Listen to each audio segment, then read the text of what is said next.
Um ano praticamente após assumir a equipe do Flamengo, 70 jogos na conta e apenas, se eu não me engano, um título de campeonato estadual, o técnico Tite não é mais treinador da equipe do Flamengo. O treinador assumiu em outubro de 2023, quando o rubro-negro estava na 4ª posição do Brasileiro, e sai da equipe rubro-negra novamente quando o time se coloca na 4ª posição do campeonato. E com uma decisão importante pela frente, no meio de semana, que é a Copa do Brasil. Quem assume é Felipe Luiz, e nesse vídeo vamos falar sobre isso, vamos falar sobre a rodada aí do Brasileirão, que olha, colocou também a corda no pescoço de Corinthians, Fluminense e algumas equipes. Enfim, deixa o likezão aí, se inscreve no canal, esse aqui é o canal Resenha, um espaço onde a gente se encontra para falar de futebol.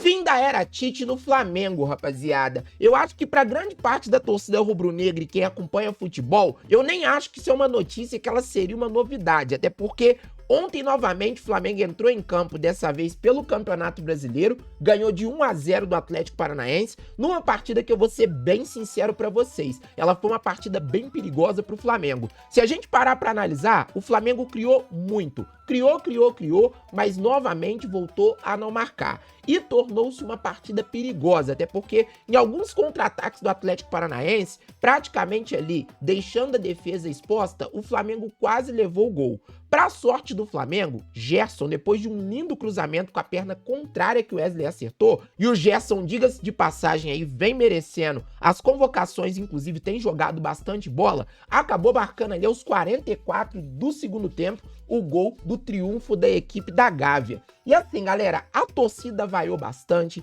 a torcida pediu a saída do técnico, e o Tite, galera, eu já imaginava que ele não iria resistir tanto tempo. Principalmente, tropa, se a gente parar para analisar que a torcida flamenguista tem estado num estado bem desgastante com o técnico. E se pararmos para pensar, ontem Maracanã bem vazio, ele pode ter sido um pouco do resultado disso. Talvez ontem Maracanã teve o seu menor público no Campeonato Brasileiro por parte da equipe rubro-negra. Quem vai assumir o Flamengo agora é o Felipe Luiz, que é um treinador ali das equipes de base da equipe da Gávea, e é aquela coisa, né, galera? Conhecido do elenco, um cara talvez que tem moral ali com os jogadores e que eu acho que futuramente vai ser um dos grandes técnicos que nós vamos ter no futebol brasileiro. Não sei se ele vai dar certo ali como treinador principal que assume como interino nessa primeira passagem, mas é aquela coisa, né? Tem tudo para fazer um bom trabalho. Sobre nomes, rapaziada, não sei ainda o que vem pra frente, né? Muitos falavam talvez ali no português Luiz Castro, que treinou meu Botafogo há um tempo atrás, que ele acabou de sair do Al Nassr e o Flamengo, ele via com bons olhos. Falou-se em outros treinadores ali também, fala-se uma volta de Jorge Jesus, mas Jorge Jesus nós sabemos como funciona essa situação.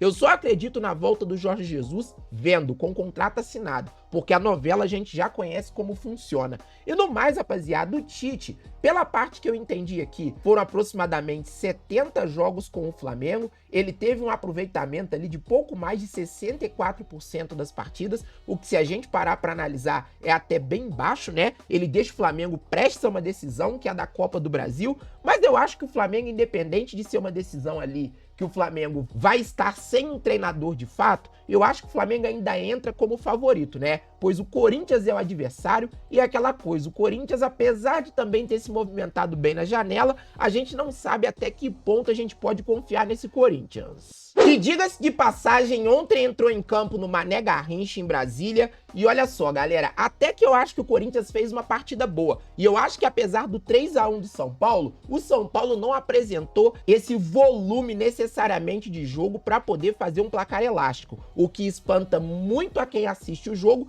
exatamente por conta de o Corinthians ter tido 2 jogadores a menos. E eu acho que se o São Paulo não tivesse sido tão efetivo, esse resultado poderia ser um empate ou até mesmo uma vitória do Timão, que é estranho. Mas é aquela coisa, galera, a gente não sabe o que dá pra esperar desse Corinthians, que nas Copas vem passando de fase, mas necessariamente no Campeonato Brasileiro, ó, agora tá na zona de rebaixamento, galera, junto com o Fluminense. E eu acho que esse jogo também, falando um pouco do São Paulo, é um jogo meio de ressaca, né? O São Paulo talvez venceu ali o jogo, o que provou pra torcida que talvez a equipe pode tirar um pouco mais dessa temporada, mas pelo que eu entendi, não convenceu. Falando da tabela tabela do São Paulo tá em quinto, na pré-Libertadores nesse momento. Tem chance, talvez, aqui de brigar por um título? Difícil, né, galera? Até porque tá a 10 pontos ali do pelotão de frente, mais ou menos. Mas nada que jogos à frente aí possam valer ou então fazer a diferença. Até porque, se a gente parar para analisar o campeonato mais apertado como um todo,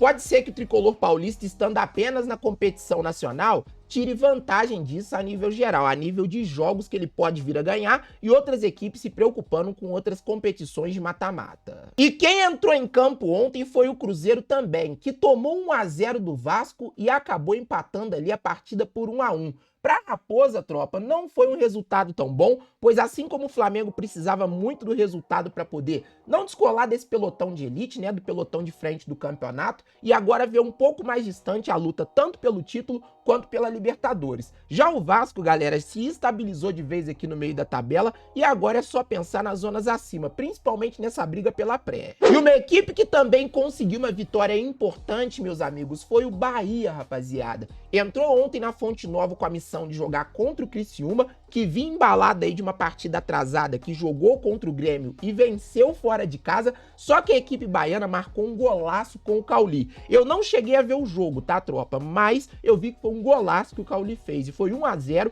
e uma vitória ali que praticamente garantiu o Bahia ali com a sexta colocação. Até porque chegou a uma vitória a mais do que o Internacional, só que a equipe gaúcha, galera, ainda tá devendo partida, tem uma partida a menos. E falando em Internacional, como a gente viu ali que o sonho do técnico Roger e dos jogadores do elenco é ainda brigar pelo título da competição, podemos dizer que o Inter ainda tá no páreo. Não vamos dizer para vocês que ele vai brigar pelo título, mas como a partida a menos tendo 45 pontos, é praticamente a certeza que dá para chegar no G4.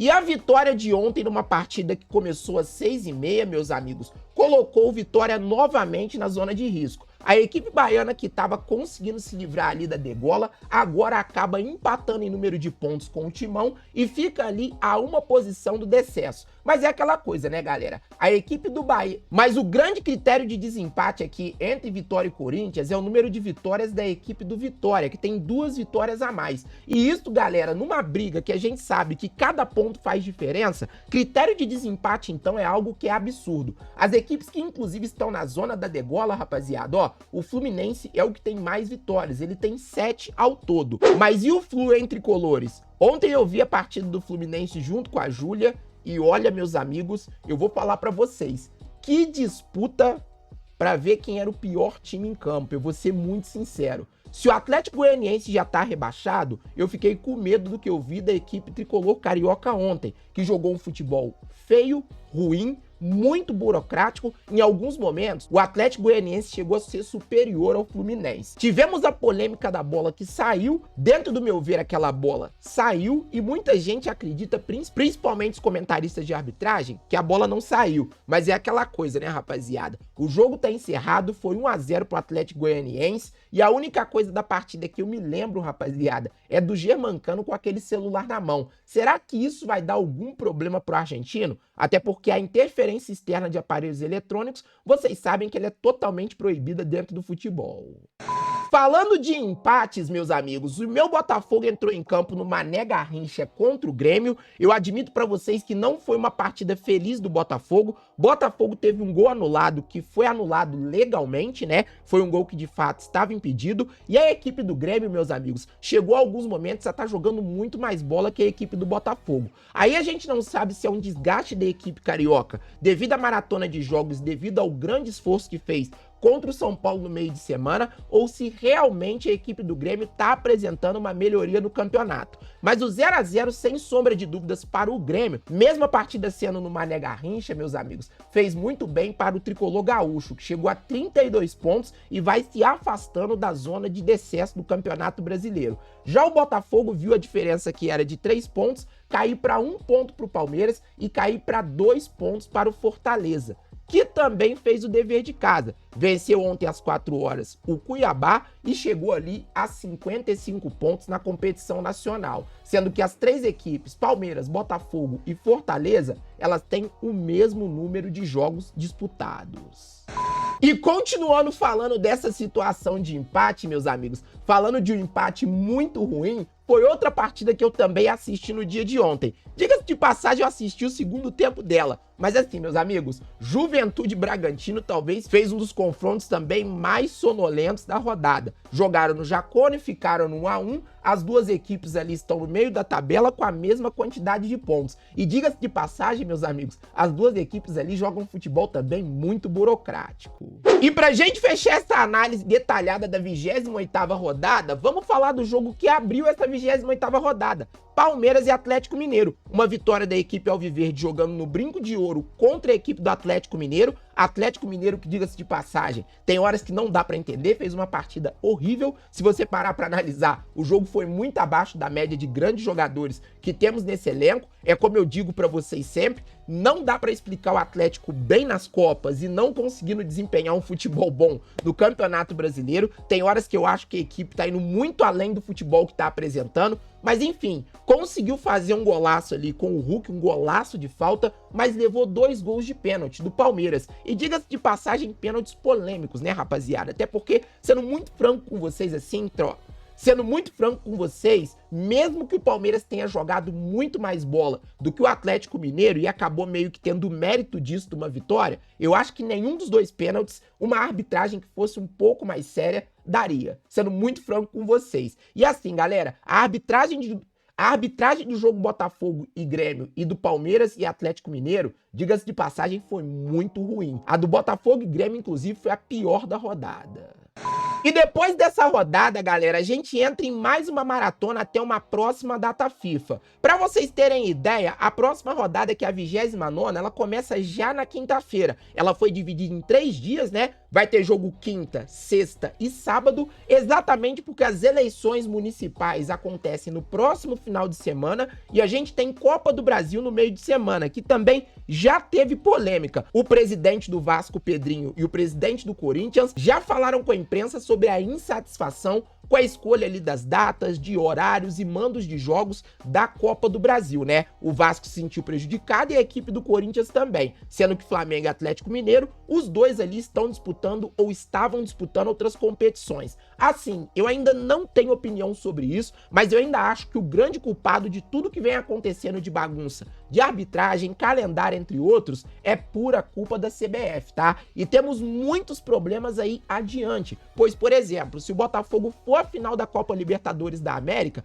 ele nada mais nada menos tem um confronto contra o Palmeiras 2 dias ou 3 dias antes dessa disputa. E aí, o que vai acontecer? Mas enfim, galerinha, olhando para a 29ª rodada, a minha projeção é de jogos bem interessantes também. Temos o Fluminense recebendo o Cruzeiro no Maracanã num possível reencontro com o técnico Fernando Diniz. Temos aí também o Bragantino recebendo o Palmeiras lá no Nabi Abichedi, né? O Palmeiras segue jogando fora de casa, entre aspas. E quem tem uma tarefa árdua no final de semana é o próprio Botafogo, que vai à Liga Arena enfrentar o Atlético Paranaense, que tá ali, ó, apertado com a situação no Campeonato Brasileiro. Então, sendo muito sincero com vocês, eu acho que vai ser um baita jogo da rodada. E também, tropa, ó, às 7 horas temos um Bahia e Flamengo, que também é um confronto que vai decidir sobre posicionamento da tabela, pois a equipe rubro-negra atingiu a 4ª posição com a vitória que a gente viu nesse vídeo,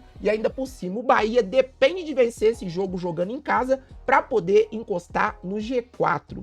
E aí, rapaziada, o que a gente vai ter pela frente nessa rodada? Enfim, meus queridos, deixa aquele likezão aí, comenta aí nos comentários se a sua equipe ganhou, se a sua equipe perdeu, se você ainda está na Copa do Brasil, se o seu time está na Libertadores e o que você achou dessa rodada que se passou no final de semana. Tamo junto, galera. Muito obrigado a todos, forte abraço e é nóis. Tchau, tchau e até a próxima. Fui!